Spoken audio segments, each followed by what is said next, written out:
AIADMK BJP கூட்டணியில தாவேகா இப்போ ஒரு புது போர்ஸா வருவாங்களா அப்படின்றத பத்தி தான் சமீபத்தில் அப்டேட்ஸ் பார்க்க போறோம்.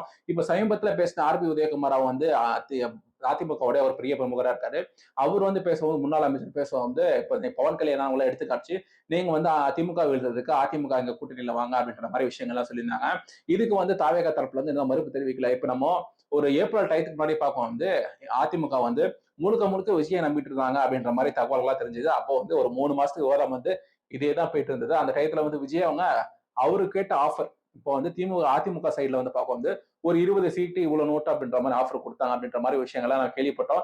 இவர் சமீபத்தில் ஒரு வீடியோ கூட போட்டிருந்தோம். அதை பத்தி முழுக்க வீடியோ கடைசியில உங்களுக்கு இந்த ஐக்கான்ல லிங்க் கொடுக்குறேன், போய் பாருங்க, செக் அவுட் பண்ணி பாருங்க. அதுல வந்து நம்ம பேசியிருந்தோம். அப்போ 20 சீட் ஆஃபர் கொடுத்தாங்க. ஆனா இவர் வந்து ஒரு 117 சீட் 117 சீட் கேட்கிறாரு அப்படின்ற மாதிரிலாம் விஷயங்கள்லாம் சொல்லுது. ஏன்னா அவங்க கூட உள்ளவங்க தான் வந்து பேச்சுவார்த்தை நடத்துறாங்க. அப்போ வந்து பிரசாந்த் கிஷோர் பேச்சுவார்த்தை நடத்தினாங்க அப்படின்ற மாதிரி தகவல்லாம் தெரியுது. அப்போ அந்த கூட்டணி வந்து அமையாது அப்படின்றத தெரிஞ்சுக்கிட்டு தான் உன்னால நான் கேட்டேன், என்னால நீ கேட்ட அப்படின்னு சொல்லிட்டு 2024 2 பேர் தனித்தனியா நின்னாங்க. ஆனா இப்போ உனக்கு நான் வேணும், எனக்கு நீ வேணும் அப்படின்னு சொல்லிட்டு இப்ப 2 பேர் ஒண்ணு சேர்ந்திருக்காங்க. அதெல்லாம் வந்து தெரிஞ்சதுக்கு அப்புறம் தான் ஒண்ணு சேர்ந்திருக்காங்க. சரி, சேர்ந்தவங்க வந்து இப்போ ஒரு வருஷத்துக்கு முன்னாடி எலெக்ஷனுக்கு ஒரு வருஷத்துக்கு முன்னாடி சேர்ந்திருக்காங்க. ஏன்னா 2 கூட்டணியில் இருக்கக்கூடிய தொண்டர்கள் வந்து பாத்தீங்கன்னா அடிமட்டத்துல இருந்து அண்ணாமலை அவர்களுக்கு பின்னாடி வந்து போன தொண்டர்களா வந்து பாத்தீங்கன்னா அதிமுக அப்படின்ற தலைமையை வந்து பாத்தீங்கன்னா என்னதான் அதே சமுதாயத்துல இருந்தா கூட அந்த ஒரு கட்சியை வளர்க்கணும் அப்படின்ற வெறியை வந்து அண்ணாமலையா வந்து வளர்த்து வச்சிருந்தாரு. சோ வந்து 2 கட்சியும் வந்து ஜெல் ஆகணும் அப்படின்ற பட்சத்துல ஒரு வருஷத்துக்கு முன்னாடி கூட்டணி வச்சாங்க. ஏப்ரல் மாசத்துல கூட்டணி வச்சாங்க. அதுக்கு இந்த நிபந்தனைகள் வச்சாங்க அப்படின்றதெல்லாம் அதை பத்தி தனியா ஒரு வீடியோல பார்ப்போம். எதை சொல்றோம் அப்படின்னா அண்ணாமலை அவங்களை மாத்துறதுக்கு மாத்துங்க அப்பதான் கூட்டணி வருவேன் அப்படின்ற அந்த நிபந்தனைகள் சொல்றேன்.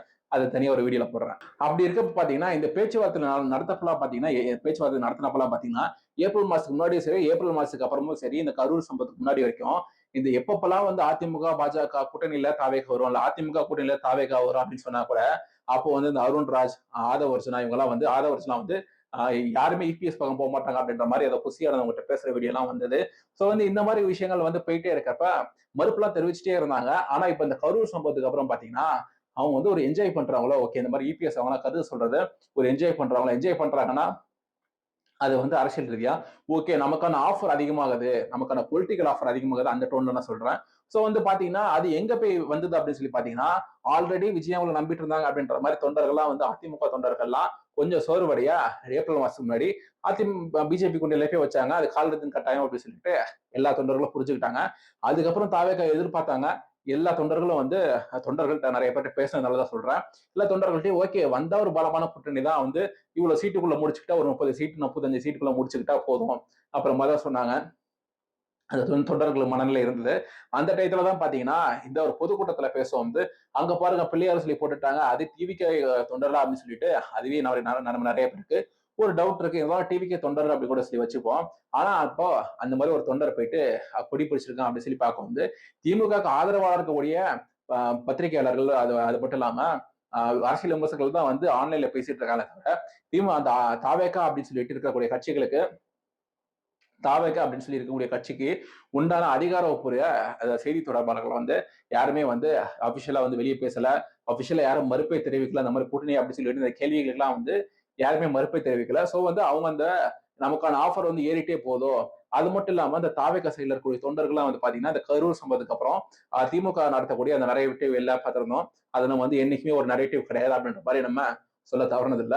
சோ வந்து இந்த நரேட்டிவ்லாம் வந்து பார்த்ததுக்கு அப்புறம் தொண்டர்கள் என்ன நினைக்கிறாங்க அப்படின்னா ஓகே நம்ம வந்து எப்படியாவது இந்த திமுக வீழ்த்தணும் அப்படின்ற மனநிலைக்கு வந்துட்டாங்க.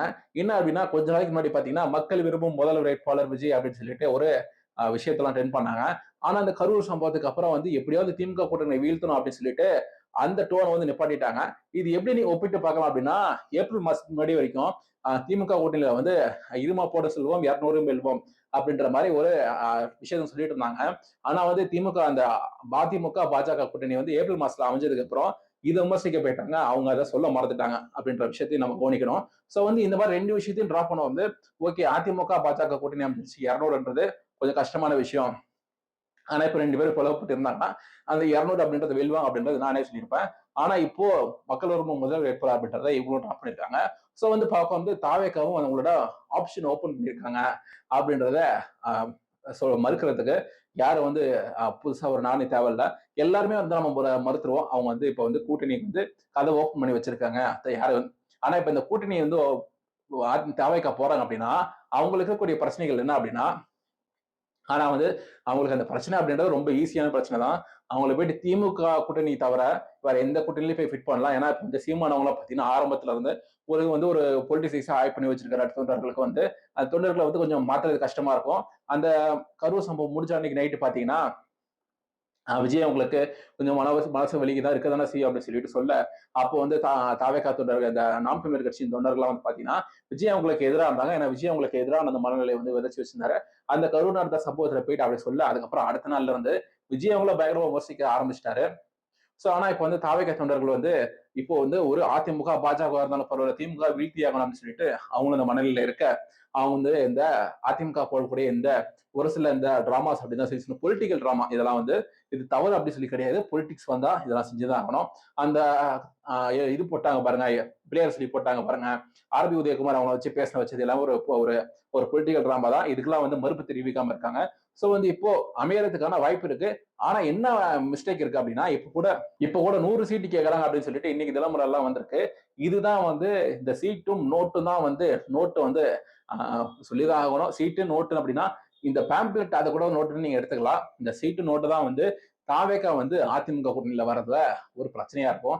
ஏன்னா எவ்வளவுக்குள்ள கம்மியா சீட் வாங்கிட்டு வராங்களோ அது அவ்வளவுக்குள்ள விஜய்க்கு உங்களுக்கு வந்து ஒரு பேக் ட்ராப் ஆகும். ஒரு 100 சீட் வாங்கிட்டு வந்தாருன்னா கொடுக்க மாட்டாங்க.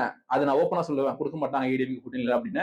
ஆனா வாங்கிட்டு வந்தாங்க அப்படின்னா அது அவருக்கு கொஞ்சம் சொல்றது கௌரவமா இருக்கும். இந்த கீழே விழுந்தாலும் மீசில மண் ஓட்டலாம் அப்படின்ற மாதிரி எவ்வளவுக்குள்ள சீட்டு கம்மியா வாங்குறாங்களோ அது அவருக்கு ஒரு பின்வரைவா இருக்கும். ஆனா ஒரு 40 சீட் வாங்கினாலும் இந்த ஒரு அதிமுக, தாவேக்கா, பாஜக கூட்டணி அமைறப்போ விஜய் அவங்களுக்கு முதல் எலெக்ஷன்ல எதிர்கட்சி தலைவர் ஆகிறதுக்கு வாய்ப்பு இருக்கு. இது வந்து எல்லாரும் வாய்ப்பு இருக்கு அப்படின்னு சொல்லி சொல்றதா. உங்களோட கருத்து என்ன அப்படின்றத கீழே கமெண்ட் செக்ஷன்ல சொல்லுங்க. இன்னொரு வீடியோல பார்ப்போம். பை.